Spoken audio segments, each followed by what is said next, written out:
السلام عليكم الخوت. اليوم جيت نهضر لكم في الموضوع ديال سكينه بن جلون. سمعت انهم اعتقلوها حيت الطريق ديالها رفع عليها دعوه بالتشهير. ما غاديش نقولوا ظلمها لانها كانت كتطلع حتى هي في لايفات، اقسم ما طلعت. الموضوع الوحيد ديالها هو الطريق ديالها، كتهضر فيه ما خلات ما قالت. ولكن مع ذلك كنتمنى فريمون منه انه يتنازل ليها. بغيت غير نقول ليه بانه ديك السيده راه والده ليك 4 ديال الوليدات، وغير الامهات اللي غادي يعرفوا بحق هاد الهضره، بحق اللحم، بحق الوجاع. 4 المرات كما كنقولوا راه كرشات تشرقات، مع انها غلطات في المغاربه كاملين ماشي غير في راجلها. استفزاتهم وقال لي حنا المغاربه غير فقراء ولكن مع ذلك حنا المغاربه قلبنا كبير. السيده فاش كانت كتطلع في اللايف انا كتبان ليا بحال الا ماشي نورمال، واش من الصدمه ولا الله يعلم.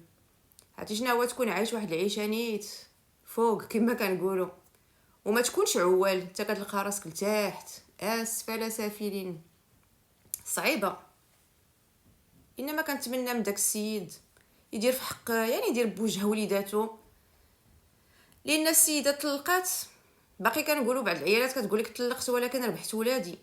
هذه راه لا ولاد لا ولاد، حتى الولاد ما بغاوهاش. يدير معاها شي التزام ما باقيش تجبدو ويتنازل ليها الا هداه الله. ما ينساش بينا حتى دوك الوليدات واحد النهار غادي يقولوا لي دخلتي مونا للحبس. دابا راه محكم فيهم باقي صغار، يعني واحد الوقيته غادي يكبروا والعقليه ديالهم وطريقه التفكير ديالهم غادي تتبدل. كما كان الحال هذه كتبقى امهم.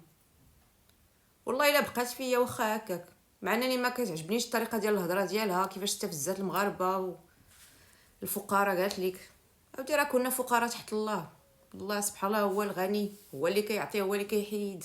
الدليل ها هو، كنتي الفوق وليتي لتحت، وليتي كتجلسي حتى 6 الصباح في اللايفات كتسناي شكون اللي يرمي لك شي كادو. وتا هي كنتمنى دير عقلها وتراجع نفسها، ما تبقاش تهضر بهذه الطريقه هذه. داك السيد صافي اللي عطا الله عطاه، تلقاك صافي ما مع انها ديما كتهضر عليه بان بانها باقي كتبغيه. واني القلب الله ملي كتسالى العشره مع شي واحد راه تسالات. الله يهدي ما خلق. هادشي اللي عندي ما نقول.